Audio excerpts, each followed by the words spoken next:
A couple months ago, I made a video yapping about YandereDev after all the evidence came out that he was grooming and just being very sexual with a 16-year-old over Snapchat and Discord messages. Just real disgusting, deplorable behavior. All of that came out. You can listen to the voice calls, read the messages. I went over most of it in the videos I made. If you want to be caught up on the lore, the last time on Dragon Ball Z recap, you can go watch those. But just in case you don't want to go back and watch all that, I'll read you two messages here that he sent to the underage girl that just truly prove how miserable and pathetic this man is. But she says, "I feel guilty because I looked up to you for years, but this relationship was totally not okay. I'm 16. And then Alex Mahan, who's going by Cosplay Fan, says, "I'm so lonely and miserable and depressed and unhappy. Of course, the one time a girl is actually nice to me, I got attached. You were so fun and funny and charismatic. It made me want to keep talking. I'm not an evil predator who goes around raping little girls. I'm a lonely, vulnerable man who made the mistake of being flirty to a girl who was a bit too young." Oh yes, of course, the sympathetic protagonist role he's trying to assume. He's trying to make you feel pity on him.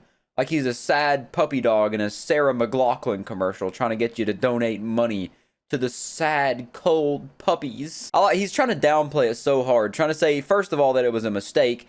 Obviously, it's a mistake, but it's not a mistake. A mistake is like when you accidentally knock over a cup of coffee and it spills onto someone else's crotch, giving their testicles like first-degree burns, or third-degree burns, not first-degree, it's too severe. Because what you've done, being this disgustingly sexual with a 16-year-old, it's not a mistake. You deliberately chose to do this. You were conscious and well aware of what you were doing. Multiple occasions, you knew that she was underage. You knew what you were doing was wrong, and yet you still did it.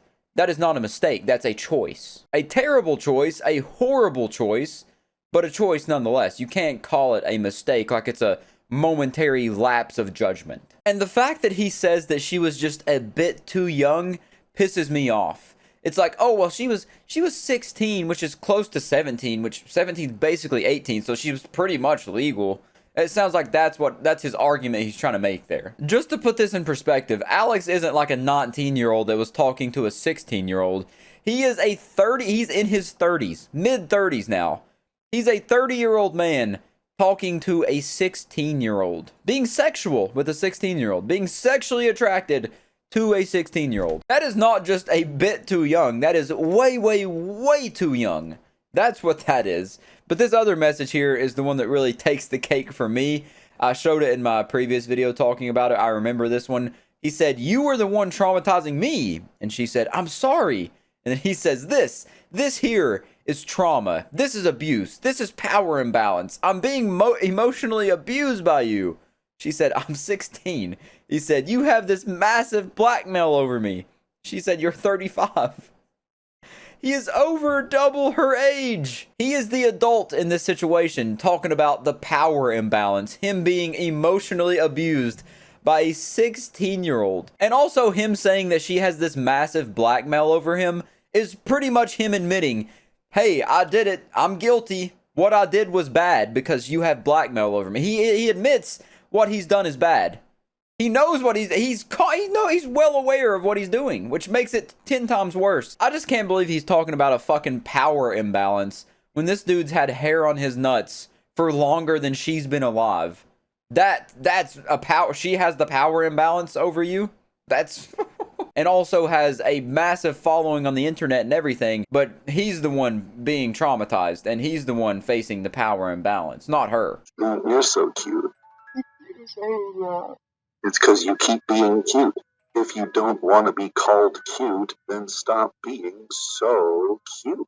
It's simple logic. And I thought it was just normal. That's not normal size. Oh. No, I think average size one of those in the US is like 5.5. Wow. Okay. I just figured I'd throw in an audio clip here from Ali MC's video. A great video, by the way. You should definitely watch it if you're curious about all the evidence that came out on this situation. But this right here definitely solidifies him as the #1 spot on Santa's naughty list. I just can't stand listening to this creep speak, imagining that stupid shit-eating smirk on his face the whole time he's doing what he knows is very wrong. And the final quote I want to read you, just to cement the fact that Alex Mahan is the human equivalent of a Walmart bathroom, a Walmart toilet even. He says, Mother Nature sexualizes minors. Puberty starts to give breast and wide hips to children before they turn 18. It's not like, you know, a person does it to a child. A child gradually becomes an adult over time because of puberty. So that's him trying to rationalize being a pedophile. That's him saying, hey, I'm not the one sexualizing minors. Mother Nature does it. Why would they go through puberty and develop body parts under the age of 18 if they didn't want to be sexualized by 35-year-old weirdos like me? I don't even need to explain this one to you or talk about it anymore. When someone's trying to rationalize and normalize being a pedophile, that speaks for itself how terrible they are. But now we're on to the current date. We're talking about what's going on right now. Well, actually, since my last video, because I talked about the I'm sorry post where he made his apology post talking about everything, acknowledging that what he did was wrong. Did he face jail time? Did he get actual consequences? No, sadly not. Did he wind up in a ditch somewhere? No, sadly not. But he did make that sorry post. He also posted the moving forward thing, which I did talk about. But now I wanted to go over these two announcements that he put out, which is small announcements on October 15th and then a short update on November 1st. I'm going to give you the skinny of both of these posts. So we're going to start with the small announcement post where he says, hello, I would like to make 2 small announcements today. If you're a current or former volunteer who's been trying to contact me, or if you're an adult-aged fan of the game, you can tell how he's handling this situation just from how he's speaking now. An adult-aged fan of the game, these announcements will be relevant to you. So this is obviously a lot of letters, a lot of words to go through. I'm not reading every single bit of it. This ain't a bedtime story. So I'm just going to give you the short and sweet of it. Under this contacting me thing, he says, as a part of my effort to live a healthier life, I've been spending less time online and less time working on the game. This means I haven't been using Discord very much lately. So if you've been attempting to communicate with me through Discord DMs, your messages have probably gone unnoticed. So that's him trying to say, I'm not using Discord because if I do, I'll end up being tempted by those underage witches and they'll put a spell on me to make me attracted to them because of how young they are again. But basically, throughout the rest of this, he just says that if you're a volunteer or a former volunteer and you want to get a hold of him, don't use Discord DMs. Contact him using email instead of Discord. And then the second part of this is the new adults only community. He's really pushing this whole adult thing, I see.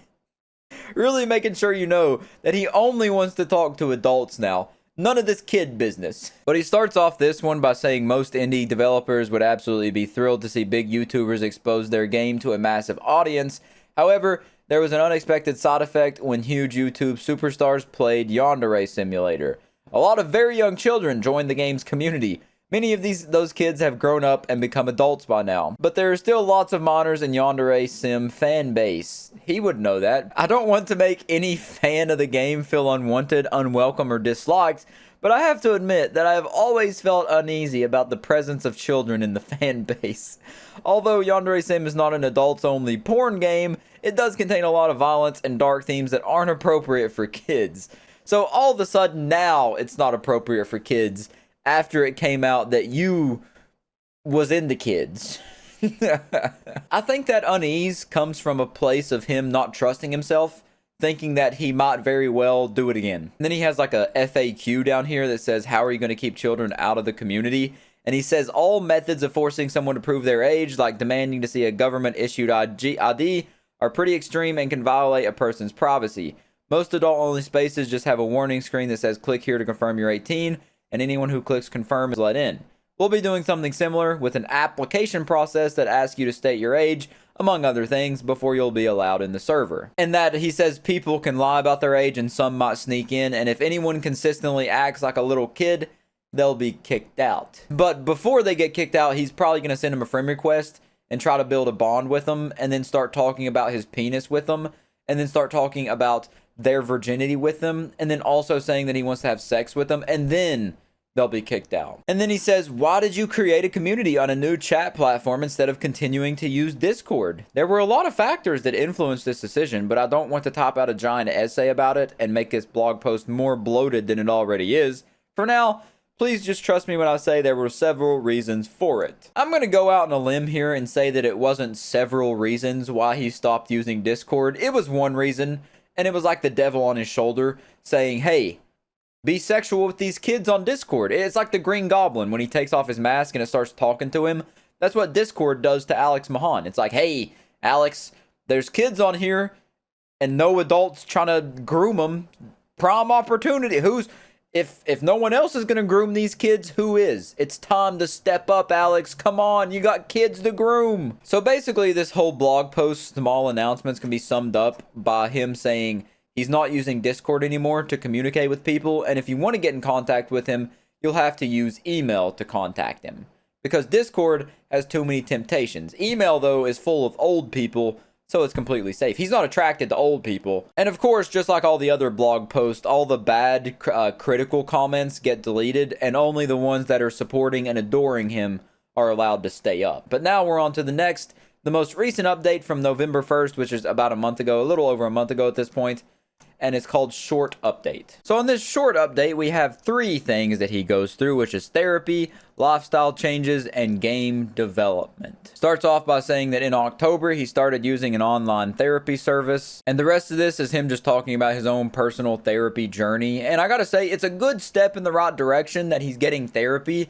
But I think for him to actually come out on the other side of this, that he has to face some major repercussions. And honestly, being a pedophile, grooming children is one of those things that I really don't think you can ever recover from. I think it's like the lowest point that a human being can go is trying to take advantage of children. And no matter how much therapy you do or lifestyle changes that you make, you're never going to recover and overcome doing that to a child. But regardless, his lifestyle changes, he says he's been changing some things. Says he's trying to socialize, trying to get more friends. And that up until this point, he's only ever had like 1 or 2 people in his life that he would actually describe as a friend.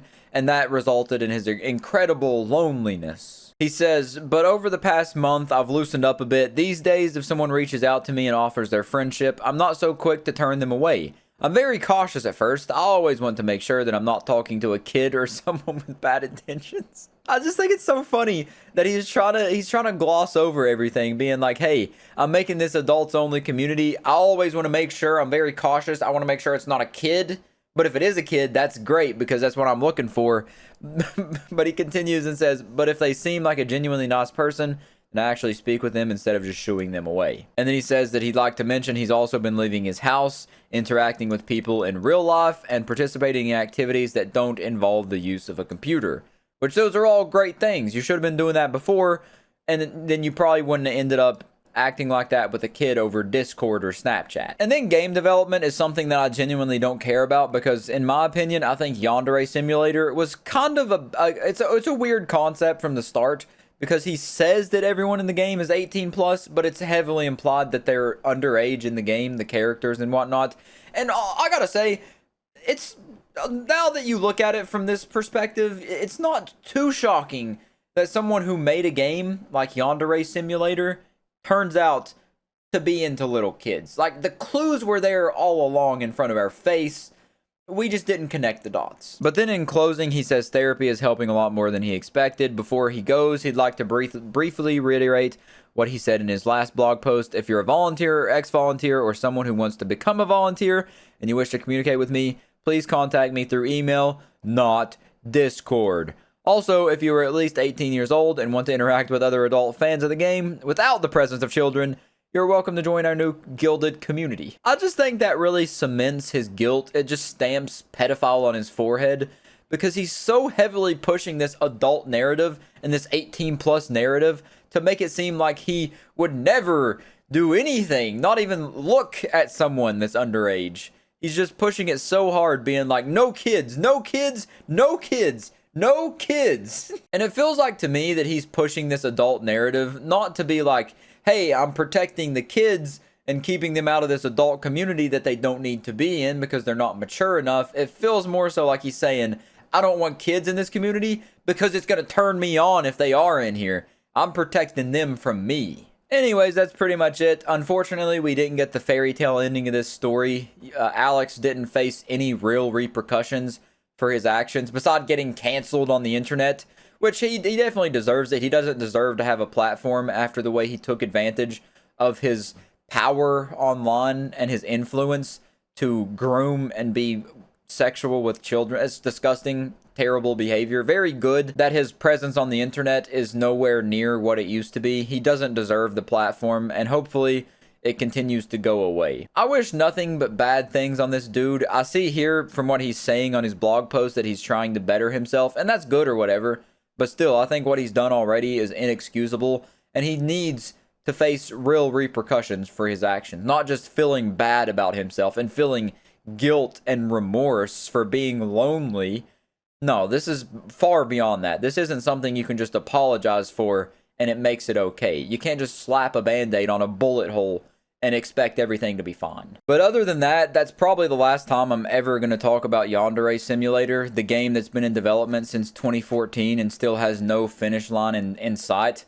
It's going to have a longer development cycle than GTA 6, and we're never going to get an announcement. It's not going to ever be announced. This game will never be released. I can put my stamp of approval beside that, because whenever this whole thing came out, when he got exposed for being for wanting to do weird things with kids, a bunch of people that were helping out, volunteers, pulled out, and they pulled their work out of the game, and it was already going at an unbelievably slow snail's pace, and now it's just going to be going even slower, and it's never going to be done. But that's definitely a good thing, and other than that, that's pretty much all I wanted to talk about. Just wanted to make a quick little update on this situation, and yeah, I will catch you in the next one.